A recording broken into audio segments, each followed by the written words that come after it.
I don't want to get on there all the time and go because one thing we have to be honest about how we feel about mental health, but we can't throw negative content out because we don't want to spread negative energy. We want to give people hope. And the last thing I want to do is to regularly pop up into a live that maybe somebody doesn't comment as much, maybe somebody's just watching in the background and they think, sheesh, this guy's not getting better. He's saying doing all this stuff that he thinks going to make me feel better, but it's not working on him. So, it's a lot of that. Like, there is a bit of responsibility with it too, and because we're dealing with people and we're dealing with, like I said at the start, we can be dealing with trauma, and that's, there's been some really hard moments during the TikTok lives as well that have certainly taken me off guard. You have to be ready for that. You have to be ready for anything, and that again go back to what what's great about this subject.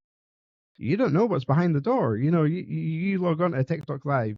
Yeah, you're going to get your regulars. Shout out to the community guys. Love speaking to them. But it's also, you don't know what you're going to get. Okay, and you don't know what kind of trolls might come in as well. And my God, it's very easy for me to say it's all right, just a troll, doesn't bother me. But that anger, that's real. Not a lot of people, you can't see the anger. I hide it quite well, but you get a couple of trolls and it all of a sudden it's no longer a safe space. People don't feel safe and people will start closing off. Naturally, if people feel threatened, you're going to be met by resistance. And that's the last thing you want somebody to do. You don't want anybody, like we know about Andy's Man Club, you don't want anybody leaving there in a negative vibe. You want somebody leaving there positive, and that's what the lives are about. Safe space, talk about it. Yeah, it's hard to talk about it, but I bet you if you give us a little bit of time, we'll probably be able to cheer you up along the way and give you a little bit of hope back too. So that's the TikTok lives. They were super cool. Definitely going back to them at some point.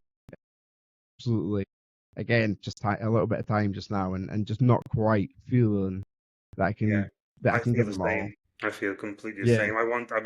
I've not tried the lives, but I do feel the same about doing videos. But I will get back into it. Fingers crossed I can just gain the confidence that I did have.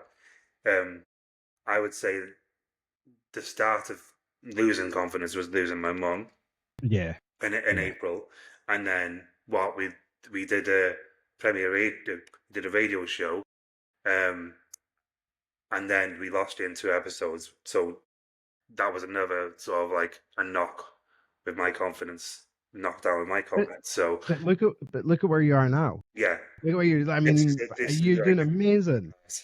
This is great. Yeah, I mean, you're doing so well, buddy. I mean, like you say, you've had like you say, those aren't just little knocks as well. There's some pretty heavy Mike Tyson style punches that you've been taking. And confidence. When you lose your confidence and you struggle with depression, and I've you always lose your confidence, struggled with confidence, anyways. So yeah, it's hard. Yeah, really hard.